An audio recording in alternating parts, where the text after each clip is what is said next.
Hello. So have you, like me, spent almost the last couple of years in a constant state of what the heck is going on? And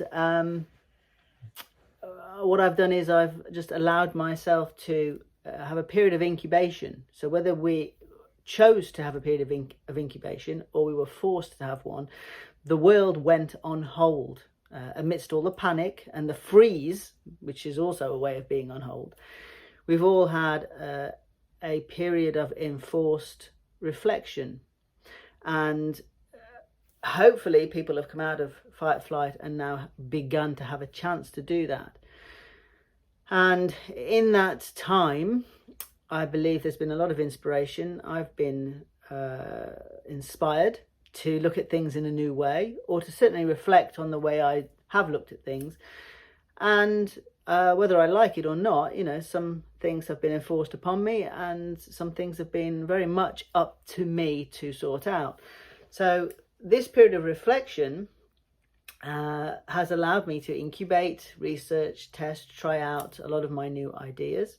And it's been really the last 3 or so years, maybe even longer, that I began to explore a new situation, a new inspiration of information kind of, I don't like to say coming in, but that's what creativity and inspiration is. It's something that is outside of myself or of yourself.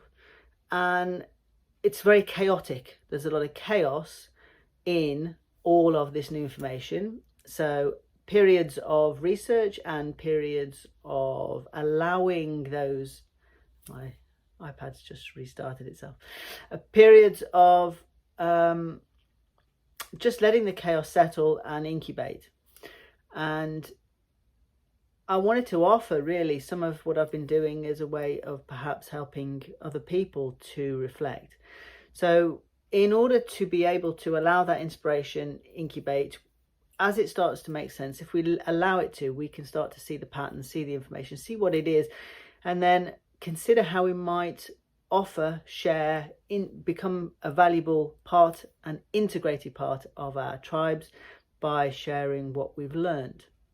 So we need to be clear on our needs and on what our drivers are and how we are helping ourselves to the best of our own ability. So one of the big things I've always taught is that we don't give up a strategy until it's safe to do so. So the question is, what has kept you small so far? What has been your greatest challenge?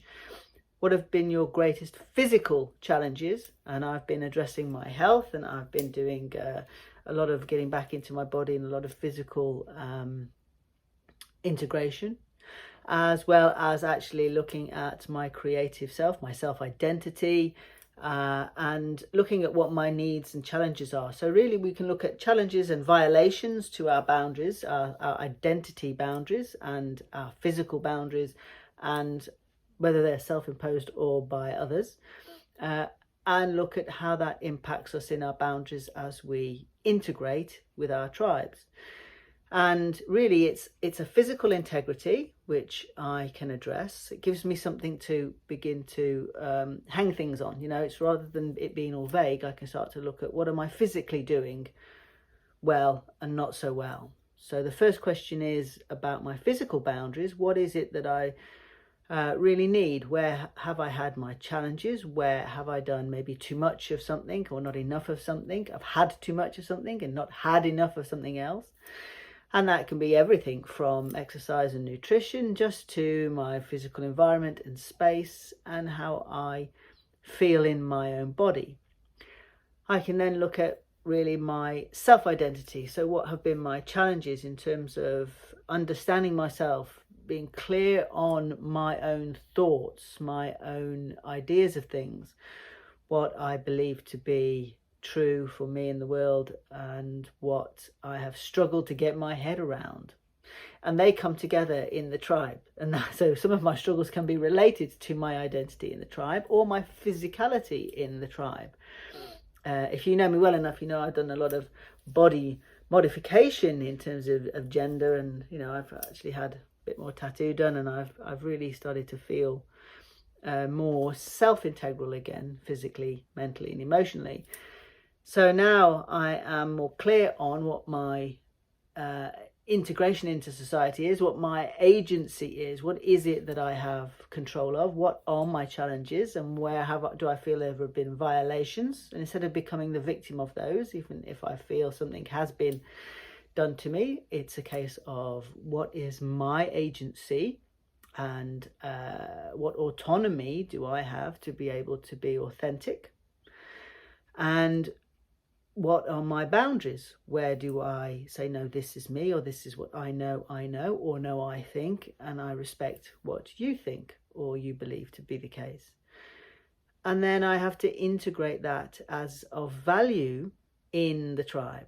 So really, we've got three things to look at: my physical integrity and boundaries, and what have I not been doing enough of, what have I been doing too much of, and how can I look at what resources I have and skills I have and what I might need. Then we can look at my identity and who I believe myself to be, and how I can remind myself I'm more than that, and look at my authenticity. How do I stay authentic whilst at the same time being respectful to others, and find my own light, my own way of shining and being of value in the tribe. So I can ask myself, what is it that I've been particularly challenged by? What is it that helps me feel I am my unique self and I have something to offer and something to share? And what challenges that? And I can look at then, what do I need? What skills, resources do I already have? And what do I need in order to be more centered and more integral and more authentic in myself? And then they come together in the tribe. So how can I find my authentic self, find my voice, find my message? How can I ensure that on the physical level, I am present, I am in my body, I am feeling a sense of safety and a sense of being here on this earth in this unique position, and feeling that I have the physical strength and health? And how can I then share my message? So the questions there are, who is it I belong with? Who is it that makes me feel of value? Who is not making me feel of value? So we're asking the same questions. Where am I challenged? And where are my needs in each of those physical, mental and emotional areas, or in the physicality of my body, in my intellectual sense of self, and where my inspiration comes in, and then how do I deal with that in my own agency and my own autonomy in the tribe. The questions are quite helpful, but they may take me into areas I hadn't expected, and which is why I like them so much. They may take you into areas, for example, we're really asking, what am I afraid of? What have I been experiencing, and what am I still afraid of? And what can I find? What skills can I hone or find new skills? And what resources can I utilize or get for myself in these areas? Physically, looking after myself, psychologically looking after myself and my sense of self, and then being able to connect and belong and be with the people that make me feel good about myself. So we can look at our needs and our drivers. They may highlight what we've been afraid of, what we've been struggling with, what we've been upset about. But the key is to not try to get away from that. This is not a raise your vibration load of rubbish. This is a acknowledgement and acceptance and a realignment to the fact that you are more than you may have thought when you are in the midst of the experience. And we can separate the experience from our meaning and begin to understand what these things that have been happening to us mean to us on these three different levels, so that we can begin to look at what we now need to do to move into purpose and to move into a sense of purpose and integrity, individual integrity in our sense of self, physical integrity and health, and social integration and integrity for stability. So we've got physical stability, psychological soundness and stability, and social stability, finding where we have our gifts to offer and who and how we might share them.